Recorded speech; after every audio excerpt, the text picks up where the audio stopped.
Hello, good evening. Welcome to ARS news channel. ఏపీలో కొత్త power ప్లాంట్కు ఏర్పాటు సిద్ధం. చెత్త నుంచి విద్యుత్ ఉత్పత్తి. ఈ జిల్లాలో 100 కోట్ల నిధులతో ఏర్పాటు. తిరుపతిలో చెత్తతో కరెంటు తయారు చేసే ప్లాంట్ మళ్ళీ మొదలైంది. 2016లో ఆగిన ఈ ప్రాజెక్టు ఇప్పుడు స్వచ్ఛాంధ్ర కార్పొరేషన్ ముందుకు తీసుకొచ్చింది. 33 ఎకరాల్లో 12 మెగావాట్ల ప్లాంట్ ఏర్పాటుకు సన్నాహాలు రెడీ చేసింది. ఈ మేరకు మంత్రి ఆదేశాలతో కసరత్తు చేస్తున్నారు. చెత్తను వేరు చేసి మండించి విద్యుత్ శక్తి విడుదలతో ఉత్పత్తి తయారు చేయాలని ప్లాన్ చేస్తున్నారు. దీంతో తిరుపతి చెత్త సమస్యకు పరిష్కారం దొరుకుతుందని ఆశాభావం వ్యక్తం చేస్తున్నారు. తిరుపతికి దగ్గర 12 మెగావాట్లతో 33 ఎకరాల స్థలం గుర్తించే పనిలో ఉన్నారు. ఆంధ్రప్రదేశ్ ప్రభుత్వము కొత్త పవర్ ప్లాంట్ ఏర్పాటుకు సన్నాహాలు సిద్ధం చేస్తుంది. తిరుపతి సమీపంలో చెత్త నుంచి విద్యుత్ ఉత్పత్తి చేసే ప్లాంటును ఏర్పాటుకు మళ్ళీ ప్రయత్నాలు మొదలుపెట్టింది. 2016లో 12 మెగావాట్ల సామర్థ్యంతో ఈ ప్లాంట్ పెట్టాలని అనుకున్నారు. అప్పట్లో జిందాల్ సంస్థ రాష్ట్ర ప్రభుత్వం మధ్య ఒప్పందం కూడా జరిగింది. కానీ స్థలం దొరక్క మరియు కొన్ని రాజకీయ పరిణామాల వల్ల అది అక్కడితో ఆగిపోయింది. దీంతో ఆ ప్రాజెక్టు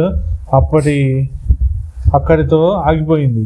ఇప్పుడు స్వచ్ఛాంధ్ర కార్పొరేషన్ పుణ్యమాని ఈ ప్రాజెక్టు మళ్ళీ ముందుకు వచ్చింది. రాష్ట్ర ప్రభుత్వం తిరుపతి క్లస్టర్ పరిధిలో 33 ఎకరాల స్థలాన్ని గుర్తించి జూలైలో ఈ ఆదేశాలను ముందుకు తీసుకొచ్చారు. పురపాలక శాఖ మంత్రి నారాయణ కూడా ఈ విషయంలో ఆలస్యం చేయవద్దని అధికారులకు సూచించారు. దీంతో అధికారులు ప్లాంట్ ఏర్పాటుకు సన్నాహాలు రెడీ చేస్తున్నారు. ఈ ప్లాంట్ వస్తే తిరుపతిలో చెత్త సమస్యకు పరిష్కారం దొరుకుతుందని భావిస్తున్నారు. తిరుపతి సమీపంలో చెత్త నుంచి విద్యుత్ తయారు చేసే ప్లాంట్ ఏర్పాటు చేస్తే ఆ ప్లాంట్లో ముందుగా చెత్త బరువును తూకం వేస్తారు. ఆ తరువాత అందులోని లోహాలను, కరగని ప్లాస్టిక్, టైర్లు, గాజు వస్తువులు, భవనాల వ్యర్థాలు వంటి వాటిని వేరు చేస్తారు. మండేందుకు అనువైన చెత్తను ఒక నిల్వ కేంద్రంలో ఉంచుతారు.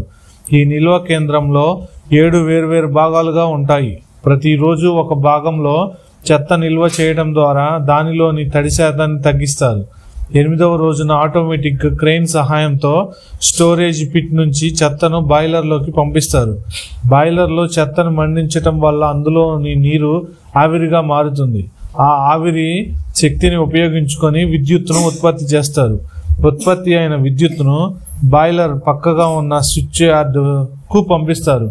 అక్కడి నుంచి ఆ విద్యుత్ APSCDL గ్రిడ్కు అనుసంధానం చేస్తారు. ఈ విధంగా వ్యర్థాలను ఉపయోగకరమైన విద్యుత్తుగా మార్చే ప్రక్రియ జరుగుతుంది. ఈ పద్ధతి పర్యావరణానికి మేలు చేయడంతో పాటు విద్యుత్ అవసరాలను తీర్చడంలో కూడా ఎంతగానో సహాయపడుతుంది.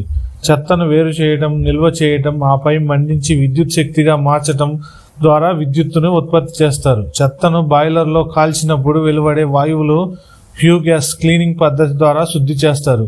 ఈ ప్రక్రియలో స్ట్రాక్ లైమ్, యాక్టివేటెడ్ కార్బన్ వంటి వాటిని వాడతారు. శుద్ధి చేసిన వాయువులు 65 మీటర్ల ఎత్తులో ఉన్న పొగగొట్టం ద్వారా బయటకు విడుదల చేయబడతాయి. చెత్తను కాల్చగా 14% ఫ్లై యాష్ మిగులుతుంది. ఈ ఫ్లై యాష్ను రోజుకు 7,500 ఇటుకలు తయారు చేయడానికి కూడా ఉపయోగిస్తారు. ఇలా చేయటం వల్ల వ్యర్థాల నిర్వహణతో పాటు ఇటుకల తయారీకి అవసరమైన ముడి సరుకును కూడా లభిస్తుంది. తిరుపతి చంద్రగిరి సమీపంలో 12 మెగావాట్ల పవర్ ప్లాంట్ చేస్తున్నారు. రోజుకు 600 మెట్రిక్ టన్నుల వ్యర్థాలను అవసరం అవుతాయి. తిరుపతి నగరంలో పోగయ్యే చెత్త 227 మెట్రిక్ టన్నులు ఉంటుంది. ప్లాంట్కు రోజుకు 90 మెట్రిక్ టన్నుల చెత్తను తరలిస్తారు. మిగతాది తిరుపతి పరిసర ప్రాంతాల నుంచి సేకరిస్తారు. ప్లాంట్కు రోజుకు 500 KLD నీళ్లు అవసరం అవుతాయి. మొత్తం మీద ఈ ప్లాంట్ ఏర్పాటు దిశకు అడుగులు పడుతున్నాయి. దీంతో తిరుపతిలో చెత్త సమస్యలు దరిచేరుతాయని ఆశాభావం వ్యక్తం చేస్తున్నారు. Thank you for watching.